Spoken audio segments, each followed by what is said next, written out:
Oftentimes today, we need to be taking stands. Again, this is something not even from our world. This is from the outside marketing world of taking a stand on things that matter to you, on social, on political, on cultural issues of import. I use the example of Tom's Shoes. They have built a business by saying, every time you buy a pair, we give a pair away. I think about the concept of Ben & Jerry's, which was, as a company, very conscious about social issues and political issues and all of those things from its conception. And so you just think about these things where you can see companies doing this now. Welcome to the Certified Badass Online Marketing Podcast, where being a badass has less to do with what you wear and what music you listen to, and everything to do with whether you've got the thriving online business of your dreams. I'm your renegade thinking Harvard Law grad turned online entrepreneur host, Bobby Klink. In my years building my thriving business, the most important lesson I've learned is that being a badass online marketer isn't about secret strategies or ninja tactics. It's about doing the basic stuff right and showing the F up. So each week here on the show, you'll get clear, easy to execute guidance on how to build your online business and a swift kick in the ass or two to make sure you're getting it done.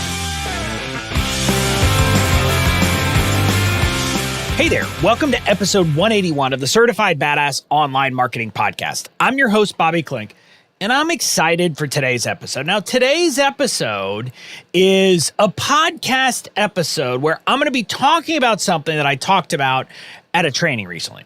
Specifically, I'm going to be explaining to you why online marketers are stuck in the 1950s and how you should actually be marketing today instead of how the online marketing gurus are talking in the echo chamber we live in. Now, if you caught my training on this, hopefully you're going to say, this is great, I want to listen to it again. If you didn't, people were raving about it. And what I want you to understand is I'm going to go hard here. I'm going to go hard after a lot of the conventional wisdom that you're hearing in our space. And so you need to be ready for that. But I think it's a message that everyone needs to hear. Everyone needs to hear this because, quite honestly, the way that most people are teaching us to market in our space is bass-ackwards. It is just completely wrong. It is a concept that the rest of the marketing world gave up in the late 1950s. And I'm going to talk about that. I'm going to show you that. And I'm going to suggest that, hey, we ought to get out of our echo chamber and look at what the broader marketing world is doing. Look at the evolution that we have has happened since then and go from there. So that's what I'm going to be talking about. And my hope is that I will kind of convince you that you need to make a change. So that's what we've got in store. Before we dive in, if you like this episode, if you like this messaging, I'm going to suggest that you might want to join me at my upcoming virtual event, Badass Online Marketing Live. It is a 3-day virtual event happening at the beginning of December that is all about this kind of thing. It's about shifting the way that people are looking at marketing. It's about helping people actually understand how to build a business.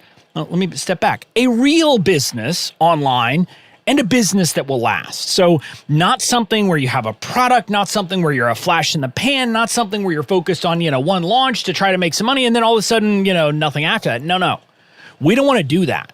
We want to build real businesses. And I'm going to be sharing kind of the way that I built my business, which has me, generating multiple 5 figures a month without funnels, without anything else. Yes, I still do the funnel stuff, but I have a bunch of revenue coming in that has nothing to do with the traditional way that online marketers are teaching us to market.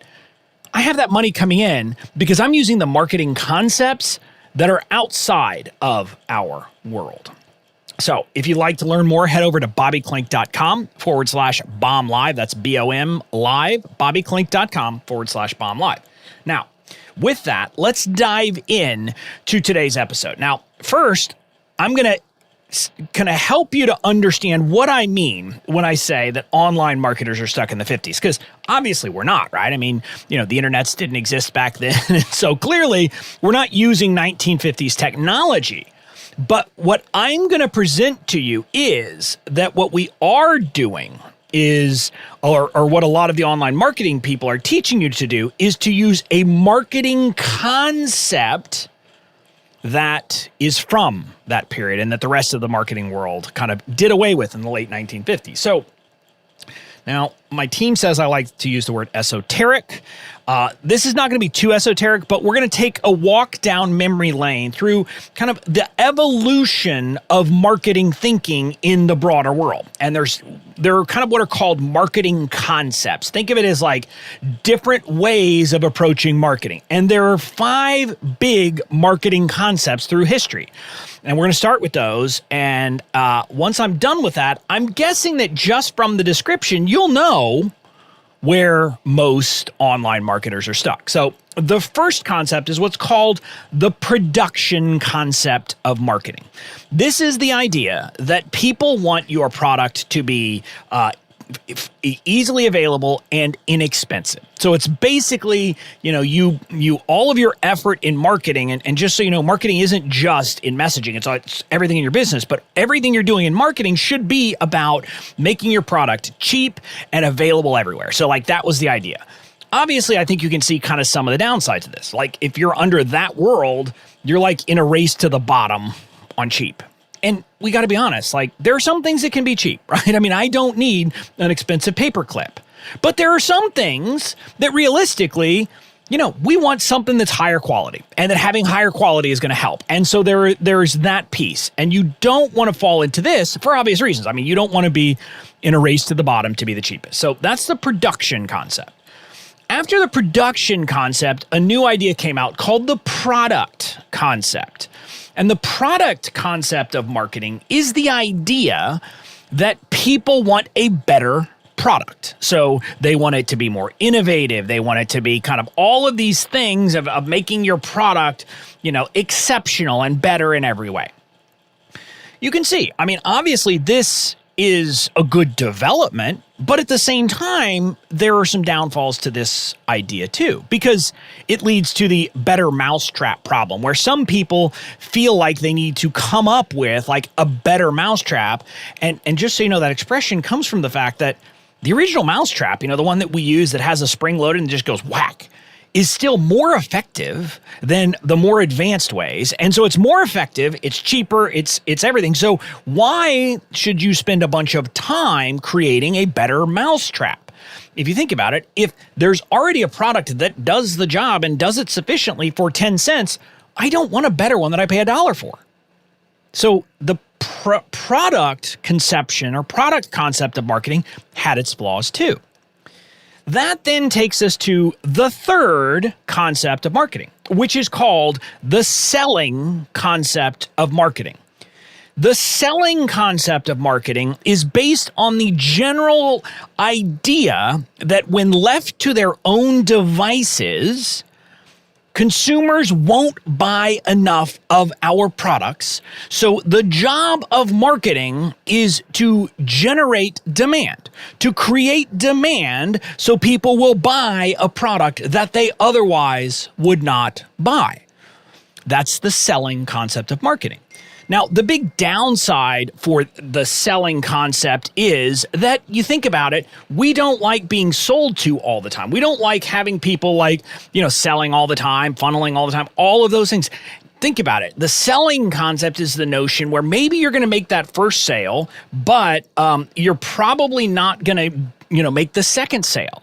You're not going to have lifetime customers because they feel like all you're doing is getting them to buy and trying to get them to buy, trying to get them, to buy something that maybe they didn't even want before. They didn't even think they wanted. So that's the downfall of the selling concept. The next concept, though, after the selling concept, doesn't have a great name.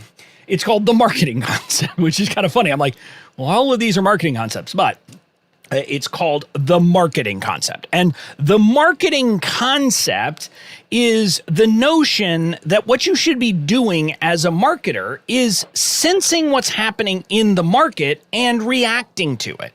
And there's this subtle distinction where it says instead of trying to find customers and create demand for your product, You create a product for your customers. And I'm going to say that again. Instead of looking and saying, how do I find more customers for my product? You say, how do I create a product for my customers? Now, we could take it out of our world and say, into our world and say, how do I create a product for my audience? So it's not just customers, it's for your audience. But you can see this is a subtle shift, right? I'm not going to just create a product and then go try to find people to buy it. I'm going to listen. I'm going to sense what my audience, what my market is telling me, and I'm then going to create the product to meet that demand. And if you compare this to the selling concept, you can understand how, hey, okay, if I actually create a product based upon demand that's already there in the market, I don't have to sell, because I can simply say, hey, here's my thing. And people who already have the demand say, great, I want it, give it, right? So that's kind of the concept. So that's the marketing concept. Now, the final concept, and I'll give this one away for you. This is the current conception in marketing, is what's called the holistic marketing approach. The way to think about this is that it's kind of taken the marketing concept and added some additional layers to it.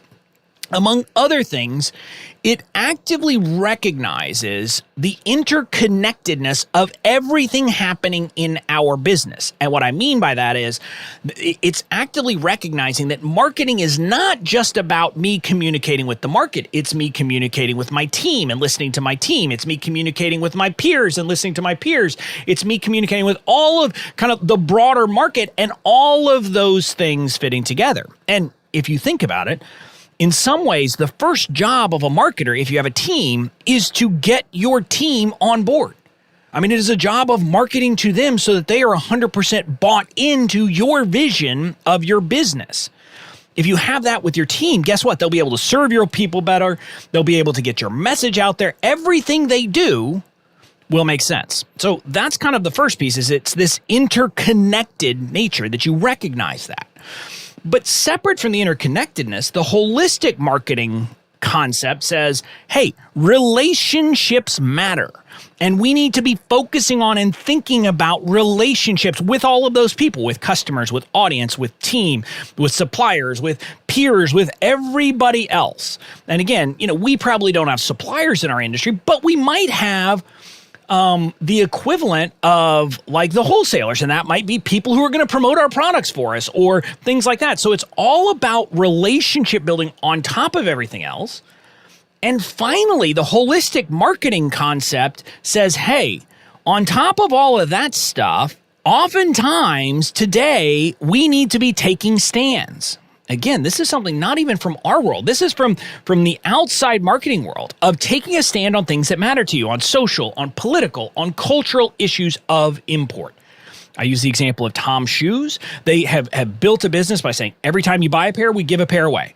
I think about the concept of Ben & Jerry's, who was which was as a company very conscious about social issues and political issues and all of those things from its conception.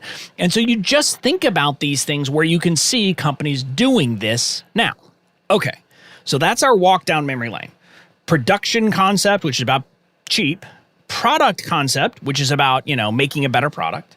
The selling concept, which is about using marketing to create demand where it wouldn't exist otherwise, or where it doesn't exist. The marketing concept, which is this sense and react, deliver the product your market is saying they want. And the holistic marketing approach, which is about, all of the other stuff in the marketing approach, but also interconnectedness, relationships, etc. I'm hoping that by listening to that description, you're saying to yourself, I think most online marketers are in the selling concept of marketing, because they are. And some of you might be saying, well, wait. I think maybe some are in the marketing concept. And, these are not bright lines, but I'm going to make the case for you about why the world we live in, the conventional wisdom we are taught, all of those things are all signs that people are in the selling concept of marketing. And the most important piece of evidence I can give you is when you look at how we're taught to actually sell. And before we go into that, let me step back and say there's this famous quote. I had it a few episodes, or no more than a few episodes back. Now it's probably been 10 episodes back, where there's this concept that the idea of marketing is that marketing makes selling obsolete.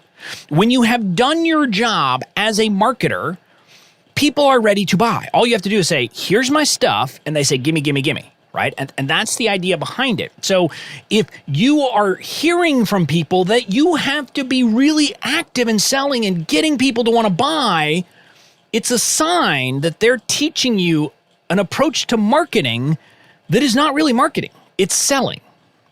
So that's the first sign you've got. But I'm going to give you two very specific examples that can tell you, yes, when you listen to why people are telling you to do these things, they are in the selling concept of marketing. The first is the entire launch mentality. Now, I'm not going to say that a launch is never a good idea, but when you listen to people explain why you should be launching, the explanation is always that's how you create demand for your product. It's the notion that without a launch, people aren't going to want to buy your product. And what the kind of people teaching this, like if they are really refined in marketing, what they're going to tell you is, yeah, but that's because we're selling these digital products that nobody really wants. And, so we've got to do these things and blah, blah, blah. I'm here to say BS to that. I mean, I'm going to tell you, if you're selling an online course, that's something that people want a heck of a lot more than legal templates. And I can sell legal templates without a launch. So when you find the right offer, even in the digital space, you don't need a launch to create demand if it's the right offer. The whole idea, again, when you listen to people talk about launching, is that it will allow you to make more money. It's about getting people to buy. But candidly, it's also about getting people to buy who shouldn't buy. Think about it for a second. What happens during a launch? A lot of people buy because of FOMO, fear of missing out. Not because they look at it and say, oh, yes, I need this product, but because they say, oh, it's a launch. Everybody else is doing it. I should be doing it too. And so there is this notion that everybody feels like they have to buy because everybody else is buying. It's not that they're buying it because, oh, this is a product, this is an offer I really need. That's not what's happening. That's not why they're buying. And again, that's a sign that if someone is teaching you to launch because it's a way to create buzz, to create demand for your business, that is the selling concept of marketing. Now, I'm not saying you can't do that. I want to be very clear. You can choose to follow that advice. There are people in the space who make way more money than me using this model. What I will tell you, however, is I look at the other businesses around there and I say, well, why have other businesses quit this model? Why is it that it's something that we're the only real people who do it? Now, let's be clear. Other businesses, when they first launch a product, will do a launch. They will, come up with a buzz. I mean, you think about Apple and all that, but it's a different kind of launch, right? It's to literally launch it into the world, not the only sales vehicle. And so that's what I want you to be thinking about. If this is the way that we should be selling, why are other people outside of the online marketing space not using it? Now, if I can get a guru to give me a good explanation for that, a good reason for that, I'm happy to listen, but I haven't heard one. I haven't heard anyone who's willing to take on the notion and say, yeah, well, we're different because, other than to say things like, well, no one really wants an online course, which again is a sign to me that they're saying your product isn't meeting the demand. So you've got to create demand. And that might be a sign of a bigger problem.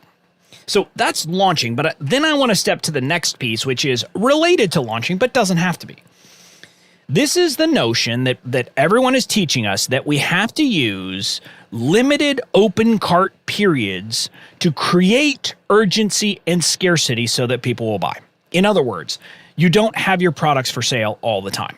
Normally, this is in conjunction with a launch model. It doesn't have to be with a traditional launch model. I used to do this with my template library, but it was like, I called my non-launch launch. It was just I would send emails, but literally there's a 1 week period that people could buy. And that was kind of the model I was using because that's the stuff that was originally happening. And so they will tell you that without urgency and scarcity, people will never buy. And I say, really? I buy a lot of stuff from Apple, and I can buy it anytime I want, and they never have it on sale, and they never have any urgency, and they never have any scarcity, and I still buy, and so do other people.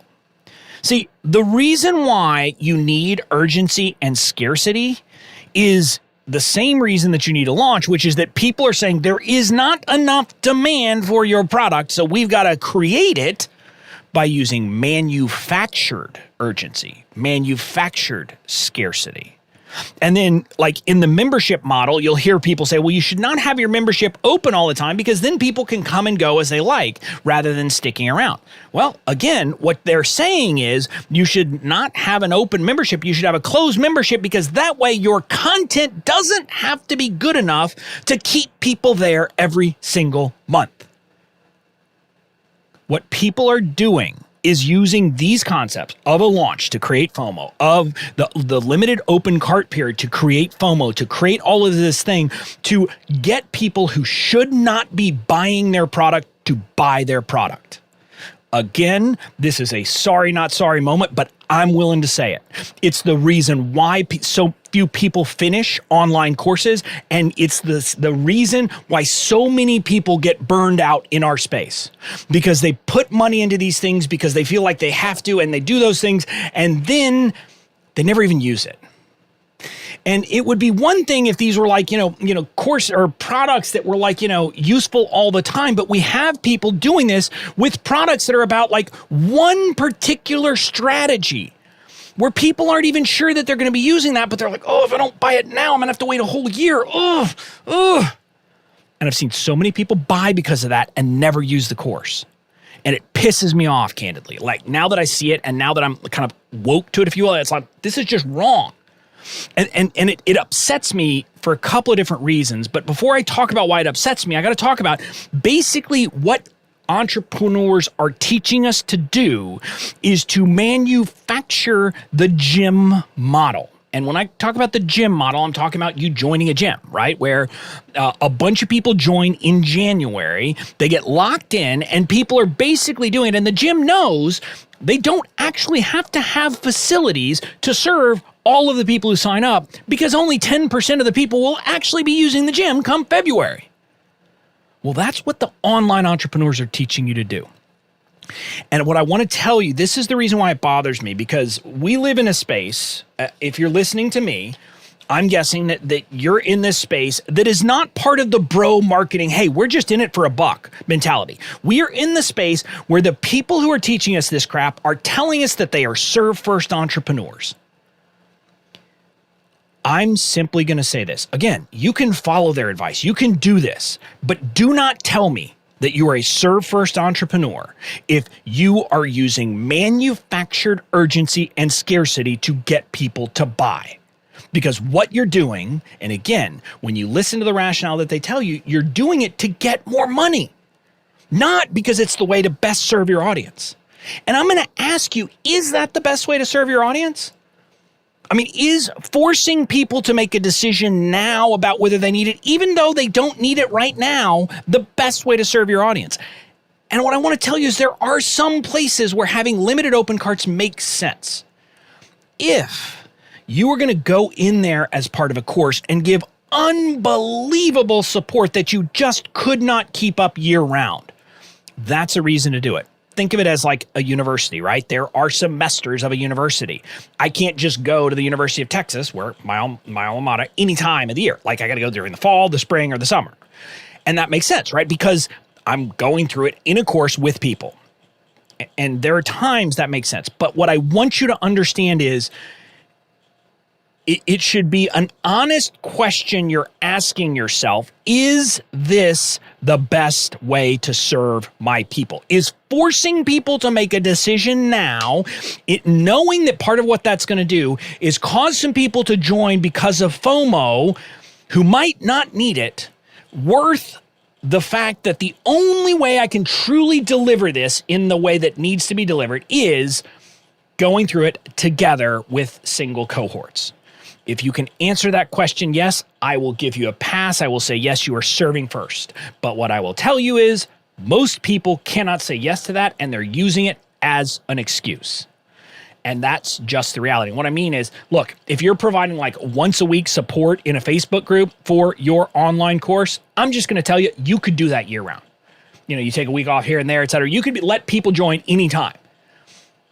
The examples of where I'm saying it can make sense is if, these people and some of my mentors who do this craziness now, that they're in their group 4 days a week.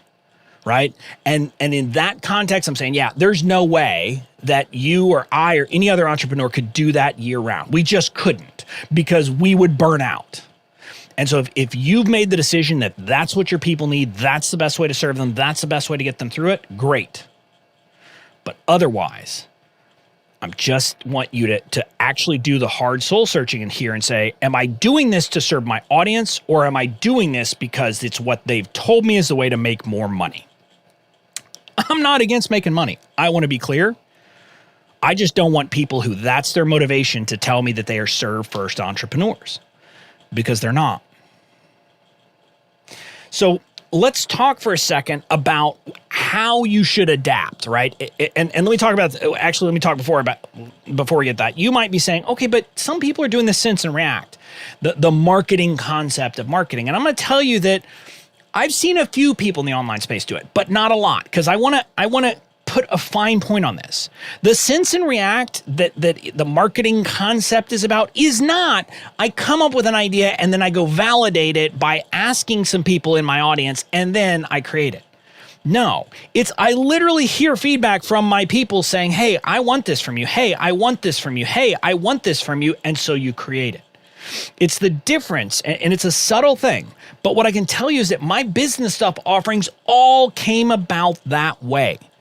My Fans First Society membership came about because people said, hey, you have this way of connecting with people. How do you do it? Like, how can I do it? People were asking me about that, talking about that. So I said, okay, I'll put together a membership to show them how to do that. Then my group coaching, I had people who said, hey, by the way, if you ever create a mastermind or coaching group, let me know, because I want to be in. And so that's how that came about. Then my email marketing program, Badass Email Marketing, came about because I was teaching about email inside my Fans First Society, and I would do it like in individual workshops. And I had people saying, well, that's great, but I don't understand. Okay, you taught me how to do the weekly emails, but like, where does a welcome sequence fit in? And what's a nurture sequence? And how do I do this? And they were just asking me about how it all fit together. So I said, okay, people want me to teach them that. So boom, I created that. And so you see the subtle difference. I wasn't coming up with ideas and putting it out there into the world. I was letting my audience tell me what they wanted from me, and I created the products for them. And so because of that, then I don't have to actively sell. So that's the subtle distinction. But also what I'd say is, like, if this is what you think you're doing, but you're still selling like crazy and using all of the selling concept, maybe you're kind of straddling the line, but effectively you're not really meeting the needs of your market, because you are still having to generate demand for your product.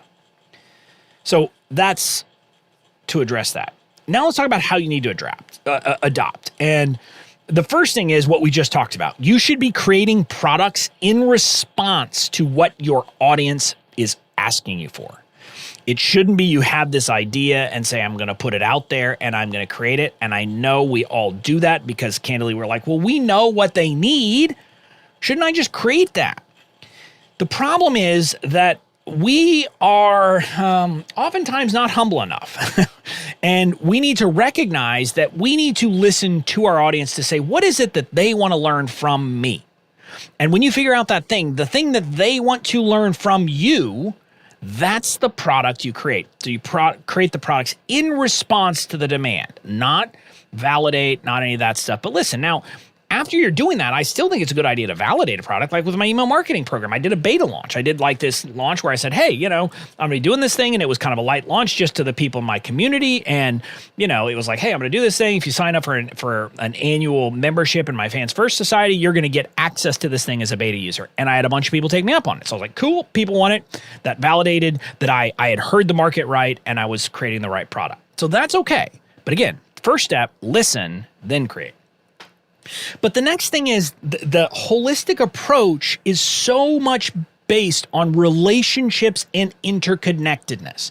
And so this means recognizing how it all fits together, how you listening to your audience fits in with the product you create, with how you talk to your customers once you have customers, with how you interact with your peers and build relationships, and with the suppliers or people who are helping you sell, and all of those things. And if you think about it, like, how are you going to do the sense and respond if you haven't taken the time to build relationships with your audience?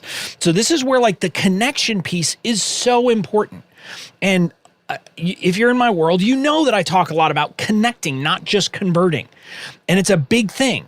The problem is that we have been taught in this space that we shouldn't be doing that. And let me give you the example. The clear example is that people are talking about how we should be tracking all the numbers on everything, that we should be doing what's called direct response marketing. In other words, we should be able to look and say, hey, I did this thing. I asked them to take this action in response, and I can track it and see if they did. And if they did, good, I can measure and all that. So you can see that with sales, but people are like on the clicks and emails, and all of this stuff is that kind of direct response. It's, hey, do this, and then you're tracking it, and it's tracking numbers and all that. Now, the problem is that, again, that is one piece of marketing, but if you ask yourself this seriously, in the broader market, ask yourself how much of the marketing and advertising and everything else you see from brands outside the online space is that direct response. Like Coca-Cola literally, I don't say it never, but it hardly ever asks me to directly respond. And you might be saying, well, yeah, but I'm not Coke. Well, I agree you're not Coke. But I'm saying even your local restaurants are building awareness of their brand. They're getting out there so you can do all of these things. I mean, I think about like when I was growing up, how like, in Deep South Texas, and I don't know if everybody does this everywhere, but like there would be these fundraisers where businesses would sponsor like the cheerleading team and the football team and all the different teams at different schools. What is that about? It's not about direct response. It's about getting your name out there. And yet, we're told, focus all your efforts on that. And now some advertising people say, well, do some like brand awareness stuff. Spend 5% of your budget on, some ads to get people to watch Facebook Lives. But again, even in that, they're telling you to do that so that you can convert like later in the funnel. What I'm going to tell you is that outside of this, in this, the bigger market, most businesses are built on brand awareness marketing. They're built on this more general, what's called goodwill that you build up over time, not on direct response, hey, do this right now kind of marketing. I can tell you that's how my business is built. A large part of my revenue on the legal stuff comes from people Googling the words Bobby Klink legal templates. They do that because they've heard about me, because I've built the time, I've built my reputation, I've done all of that. So in these certain spaces, when people think I need a legal template, they say, or I need legal protection, they say, oh, I need it from Bobby. Oh, and he's got templates, because they've heard it. And so they go to Google and they search Bobby Klink legal templates. Think about the power of that. So a lot of people talk about SEO and all those, and SEO is great, right? But SEO, even in that, isn't the great thing. I believe that every one of us should be focused on building this goodwill, of building a reputation, of being the person who does a certain thing for a certain group of people. If you will build that reputation, yes, it takes time. It is not immediate response like the direct response, but it will pay off in spades. Like I could stop basically everything in my business now, all advertising, everything else, and I would still have a multiple six-figure business because I have built goodwill. And that's what you need to be doing. That is the relationship building with your customers, with your peers, with all of those people. And so by doing that, you kind of build brand advocates, you build all of these things, and you increase the lifetime value of your customers, because your customers can sense that you're not just a transaction to them, that you will serve them even if they don't buy, that you care about them, that you don't just see them as a dollar sign. And yes, I want to be clear. If you're one of my customers listening to this, I am grateful for you buying, and I clearly want to make money, but I also want to serve you. And people can sense that difference. And when they can sense that in you, it changes everything. It changes how they approach you. It turns them from maybe a customer who buys something to a raving fan, someone who tells their friends about you, tells their family about you, tells whoever it is who might need your help about you. And so that is the power. That's what we should be doing. And then finally, the notion from kind of the holistic marketing approach of taking a stand. And this, I'm going to do an episode next week that's going to dive more into this, right? And I've already kind of talked about it somewhat, but you can't just be someone who says, and I use this cliched all the time, I use this example, you can't just be someone who says, well, I'm going to teach entrepreneurs how to use Instagram. Okay. I mean, I need something more than that. I either need to connect with you because, you are the person who's empowering my particular kind of business or my particular kind of person or my particular whatever to do these things. And again, the problem is I got to be clear. You can't do it based purely upon demographic data. Like, for example, we see a lot of this, people wanting to it's about empowering women, and I'm all for it. But the problem is there are so many people doing it that's no longer something that makes you stand out. You need something that makes you different, something that makes people say, well, I'm going to choose you instead of all the other people that I could listen to. And that could be, things like doing something like Tom's does, of having a charity kind of aspect built into your business. It could be that you take stance on social issues. It could be that you buck the conventional wisdom. Hint, hint, I chose that third one. That's what I'm doing. That's what I do in my content. That's what I'm telling people. I'm saying, look, what they're teaching you is wrong. And so it gives me an avenue to actually kind of take a stand and stand for something. And so you need to figure out what that is too. So in a nutshell, you have to use the sense and react, not, I'm going to create a product and then go find customers and gin up demand for it. You need to think of it holistically in building relationships and connections and brand awareness and all of those things. And you also have to think about what do you believe and what do you stand for. If you will do those things, if you will put that out to the world, you will be on the path to succeed. And you'll be using the modern approach to marketing, not the 1950s approach that the online marketing echo chamber is trying to teach you to use. I don't know when the current method that the online marketers are using is going to stop working, but I steadfastly believe that at some point it will. And the people who are going to succeed after that, when there's this shakeout, are going to be the people who have gotten out of that mold, who have built the reputation, who've built the goodwill, who've built their brand. So get in business doing that now. Now, again, now that you've heard this episode that is, like I said, it is an in-your-face, me telling it like it is type of episode. This is the kind of stuff that I'm going to be talking about at Badass Online Marketing Live. It's the kind of stuff I'm going to be going deeper into what I call my Badass Online Marketing Framework, which is kind of putting an entire concept around these things about what you need to be doing and at each phase, what you're supposed to be doing and all of those things. But we're going to go deep on a lot of other things. I'm also going to have great guests there helping you figure these things out. And I'm going to be showing you how to build a real business in the online space and have it be a business that will last. If you want more information, head over to bobbyklink.com/bomblive. bobbyklink.com/bomblive. You can get all the details and you can grab your tickets. That's it for this week. I'll see you again next week.